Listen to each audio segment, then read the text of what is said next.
like looking real full right now. Like real full.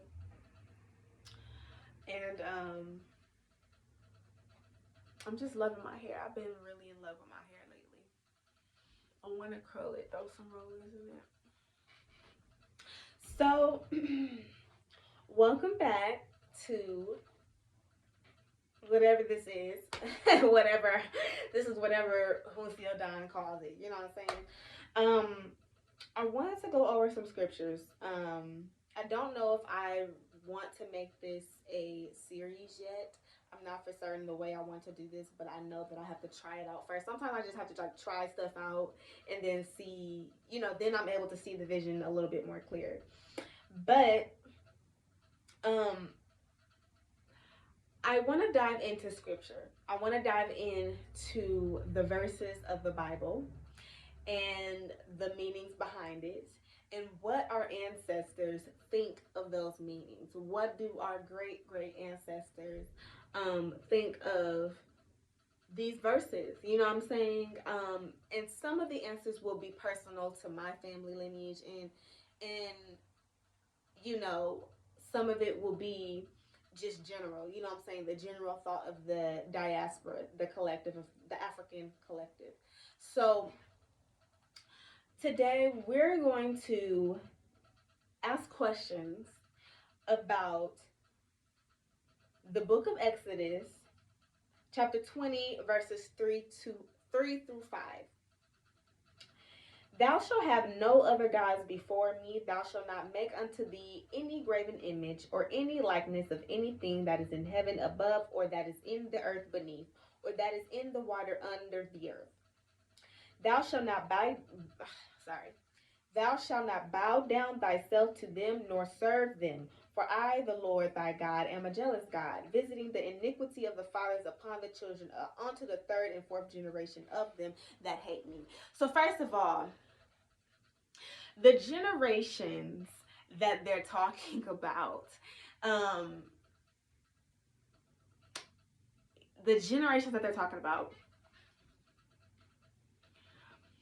they're talking about the third and fourth generations that have been brought over here, right? Do you guys understand? You guys are aware of that, right? They're talking about the slave trade.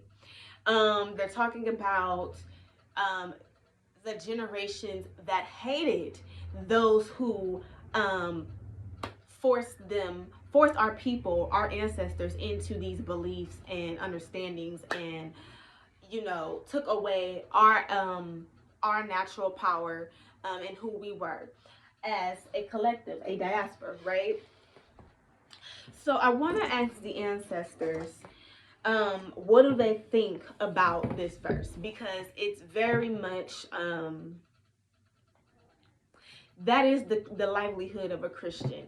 Anything that is not of Jesus, or that is showing opposite of this belief, we shun it. We are scared of it. It is evil. It is demonic. It is voodoo. You know what I'm saying? And voodoo is classified as black magic and dark and evil, and it's about zombies and all this other stuff that people just don't understand. You know what I'm saying? They don't understand the power of melanin and the black person, the black individual.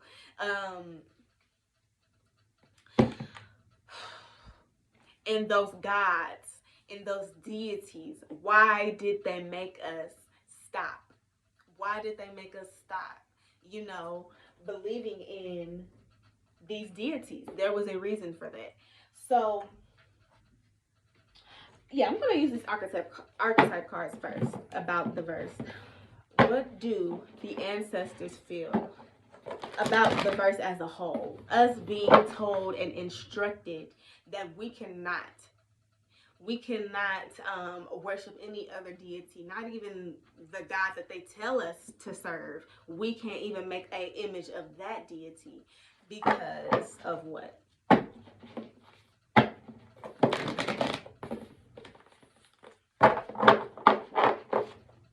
Why did they tell us not to make any graven image? Why did they tell us not to make any graven image of the deities that we knew? the strength and the power that we gained and that we hold because of our deities and our idols that we carve. Those images hold strength and power, though they don't live in those images. Of course, that image of a statue of Bawan is not Bawan, you know, but it embodies and represents a certain energy and it holds a certain vibration. You know what I'm saying? And seeing these idols, seeing these graven images empower us, right?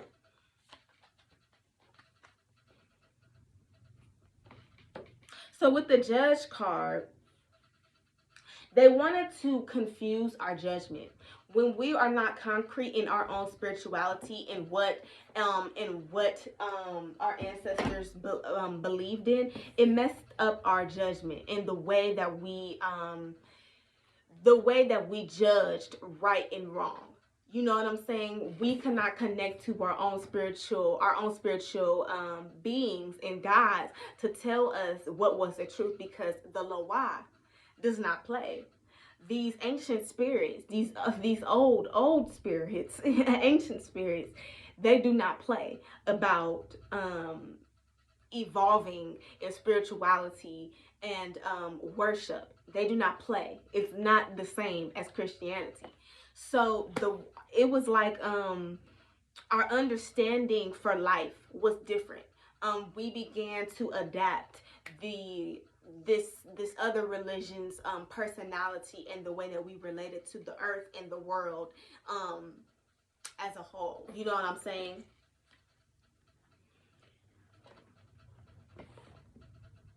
So I'm getting this gossip cards. Okay, so this card is letting me know that it actually very much confused our ancestors when they were told not to incorporate their gods into this new religion. It was very confusing to them, and they wanted to honor what was being told to them, but it did not sit well with them. So this is a general message for the collective. So if you wanted to get a deeper look into what your ancestors felt about the slave trade or felt about like the conditionings of Christianity, you would need to book a reading with me or join fellowship. But this was something that okay, so they're talking about how it was confusing for them, and they also knew immediately that the way that they will keep their own traditions going or keep whatever they wanted to instill in future generations, they had to do that on their own. They had to transmit this. I got my phone on do not disturb, and these fucking calls are still coming through. Anyways, but yes, they had to change it up. So I have this gossip card, and I was speaking about how the ancestors knew that the knowledge that they wanted to pass down, if anything, they would have to pass it down through the word of mouth, right? At the end here, I had the card for the rebels. So they wanted to rebel against what was being shown to them and given to them. They didn't want to only worship this one God. That did not make sense to a people that are very open and are used to sharing. You know what I'm saying? And so it was a little bit confusing for them when trying to make this transition. So I'm going to use this fortune teller deck. How were the fortunes of those who conformed, who were forced to conform? How were their fortunes altered? How were their fortunes altered?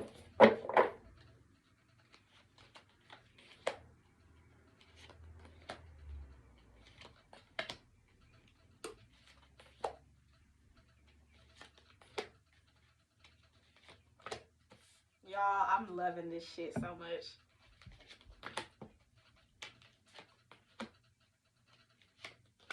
Okay, so the first, in the first section that I have here, the first sentence says, regardless of opposition, you will be successful. So that's letting us know that the the ancestors in the Loa and the gods and the deities that we worship, there was no hard feelings. It wasn't our fault, and it was not. The blame was not placed on us. You know what I'm saying?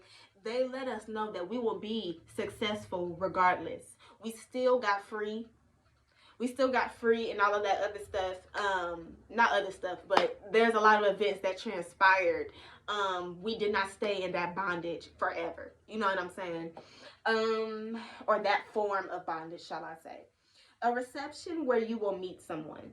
They are speaking about the times that we were able to gather in the fields, the secret places, the secret times and the secret places that we were able to gather as community, and commune with one another to pass on the legacy, to pass on the oral traditions, you know. You are one who stands by a person who needs you. They knew that they had to stand with each other, and everybody had to work together, unless everything about themselves would die. You know. So they had to find strength in that and believe that. The second pile says someone who is ill is going to recover. So a lot of people became suicidal, mentally ill, when leaving their gods and trying to stay and follow the trying to be righteous under God's law, you know. And it was hard conforming to this because we knew the truth. We knew what God was. We knew already. So for someone else to try to tell us that had no relationship, the kind of power and relationship that we had to God, they had no access to that. Trying to conform us and belittle us and dumb us down. You know what I'm saying? That caused some of the slaves to become mentally ill. It drove them literally ill. You appreciate the smaller things in life rather than the big ones. They had to they had to find strength in the little that they had. They knew that they were only going to be able to keep a little bit of their tradition, and they could not openly work with those who, they could not openly work with their spirits the way that they could, and that they had to find different ways to talk to their spirits and commune with them. And so it made them a little bit more appreciative of what that the time that they had to worship something more. You need self-confidence, otherwise you will lose. So this goes back to their strength. They had to stay strong. Okay, they wanted to rebel. Because they know, it's like they know they like this. They know who they are, but they have to react like this, you know. And that caused frustration for our ancestors, okay, for the diaspora. So in the last deck I have, or the last, what is this column? A great future for you. Don't be disappointed. It's a reminder that things will not always be this bleak. Things were not going to always be that way, and the ancestors knew that as well. They probably knew that they wouldn't be in the lifetime that they were able to see the freedom, but they knew that the way this was happening would not always be. They had to keep faith, and they had to keep the hope. They had to keep faith, and they had to keep the hope. They could not think about their future in a disappointing way. You feel me? They could not think negatively. They had to. I'm seeing they just keep making me pull out this card. The way they had to be conditioned and just play. It was, I don't know. It was like they only. got quiet because they had to. They felt like they had no choice. That's the word that I'm looking for. Complacency. It's like they had to remain complacent, and it drove some of them really insane. It really did, because they did. Oh, and I didn't really look at her face, but she's not fucking happy. You know, she's not happy. It's like she's being forced to be complacent. Um, Something will happen that will change the entire atmosphere for the best.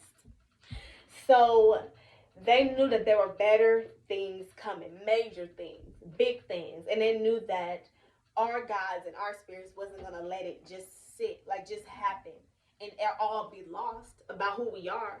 They know that was the intent, that was the purpose, but they knew that it would not always be this way. That the children of the diaspora would know who they were and would come back. You know, hasty news. Hasty news is the last card. The hasty news. It reminds me, because I come from a Christian, come on, Baptist, Pentecostal, Church of God in Christ. Hasty news. It reminds me of the good news. The good news. But this news is all of a sudden. This news is hasty. This comes with some fire to it. The fire up under their asses. And you see how people are waking up, the collective, the diaspora, they're waking up. And it's almost like people are being, like, not forced. They're not being forced, but it's almost like, how did I get here? You know what I'm saying? It's like, whoa, I just woke up and now I'm learning African spirituality, and just last year I was doing this, and it's like things are transitioning so fast that people are evolving and understanding the good news, which is that there's way more, that Jesus is not the end all be all. Okay, that's the motherfucking news, that our ancestors was conditioned, you know what I'm saying? And we were forced to believe in this one deity. And it's like there's so much to the Holy Trinity, to the 12 disciples, to Judas. You know what I'm saying? To who these people were. We don't know the truth. They took our story and they just misconstrued it all the way. That's why don't nothing shake when you depending on Jesus. I've known somebody who said they work with Jesus. I don't fucking work with Jesus. Jesus is not real. I don't fucking work with Jesus. Why would you want to work with Jesus? Why would you want to work with Jesus? I understand that our ancestors knew Jesus and they prayed to Jesus, but I mean, I'm sure they on the other side and they fucking understand. You know what I'm saying? But when you get into voodoo and you get into the principles and you understand what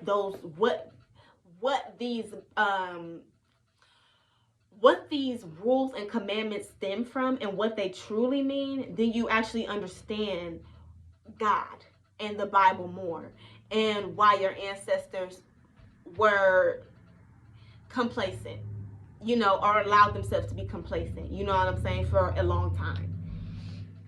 So that is how the ancestors feel about having religion stripped from us, our own natural rights, our freedom of speech, and our freedom to believe, our freedom to whatever. You know what I'm saying? We didn't have no motherfucking freedom. We didn't have freedom. Okay, those words are not spoken for us. It was not for us. And that is the reading. Thank you all for tuning in today. Trust me, you will see more of me. I'm coming for y'all throats, okay? Y'all gonna see more of me. The vision's coming to life. And if you want to learn more about your path and your ancestors, you can join membership. If you want to learn how to read like me and divine like me, you can join membership. Okay, I'm all about Haitian Vodou. I am the path to Haitian Vodou. I can get you to where you need to be. Okay, I can awaken the truth in you, which is what voodoo is. Voodoo brings you to the light, and I am here to bring you to the light. Okay, daughter of Don Tour, Mary Magdalene. Mwah, love you.